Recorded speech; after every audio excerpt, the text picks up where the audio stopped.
नमामि शम्भुं पुरुषं पुराण नमामि सर्वज्ञमपारभावं नमामि रुद्रं प्रभुमक्षयन्तं नमामि शर्वं शिरसा नमामि देवं परमव्ययम् उमापतिं लोकगुरुं नमामि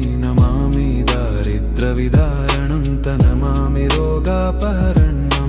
नमामि कल्याणमचिन्त्यरूपं नमामि विश्वोत्थबीजरूपं नमामि विश्वस्थितिकारणं नमामि संहारकरं नमामि गौरीप्रियमव्ययं तं नमामि नित्यं क्षरमक्षरं तं नमामि चिद्रूपममेयभावं त्रिलोचनं तं शिरसा नमामि कारुण्यकरं भवस्य भयङ्करं वापि सदा नमामि दातारं दीप्सितान नमामि सोमेशमुमेशमादमामि वेदत्रयलोचनं तं नमामि मूर्तित्रयवर्जितं तं नमामि पुण्यं सदसद्व्यातितं नमामि तं पापहरं नमामि विश्वसहितेररद्द नमामि रूपाणि बहुनि धत्ते यो विश्वगोप्ता सदसत्प्रणेत नमामि तं विश्वपतिं नमामि यज्ञेश्वरं सम्प्रति हव्यकव्यं तथागतिं लोकसदाशिवो यः आराधितो यश्च ददाति सर्वा नमामि दानप्रियमिष्टदेवं नमामि सोमेश्वरं स्वतन्त्रम् उमापतिं तं विजयं नमामि विघ्नेश्वरनन्दिनाथं पुत्रप्रियं तं शिरसा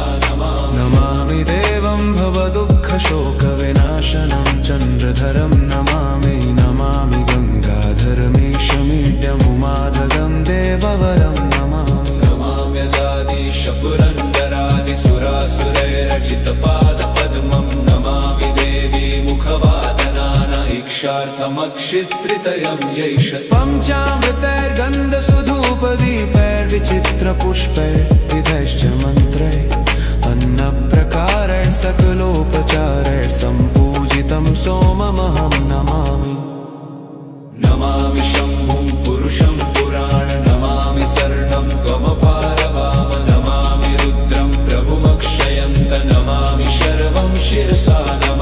नमामि देवं परमव्ययम् उमापतिं लोकगुरुं नमामि दारिद्र्यविदारणं नमामि रोगापहरं नमामि कल्याणमचिन्त्यरूपं नमामि विश्वोत्थबीजरूपं नमामि विश्वस्थितिकारणं नमामि संहारकरं नमामि गौरीप्रियमव्ययं नमामि नित्यं क्षरमक्षरं नमामि चिद्रूपममेयभावं त्रिलोचनं तं शिरसा नमामि यज्ञेश्वरं सम्प्रति हव्यकव्यं तथागतिं लोकसदाशिवो यः आराधितो यश्च ददाति सर्वा नमामि दानप्रियमिष्टदेवं नमामि सोमेश्वरं स्वतन्त्रम् उमापतिं तं विजयं नमामि विघ्नेश्वरनन्दिनाथं पुत्रप्रियं तं शिरसा नमामि देवं वरदुःखशोकविनाशनं चन्द्रधरं नमामि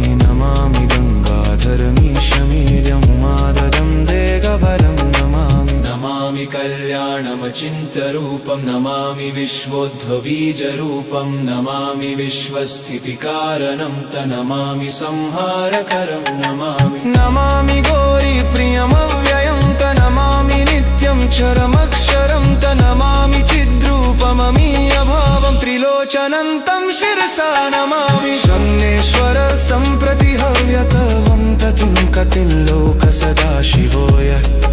आराधितो यश्च ददाति सर्वा नमामि दानप्रियमिष्टदेवं नमामि सोमेश्वरं स्वतन्त्रं ममापतिं तं विजयं नमामि विघ्नेश्वरभङ्कनाथपुत्रप्रियं तं शिरसा नमामि देवं भवदुःखशोकविनाशनं चन्द्रधरं नमामि गङ्गाधरमीशमीड्यमुमादहं देवरवं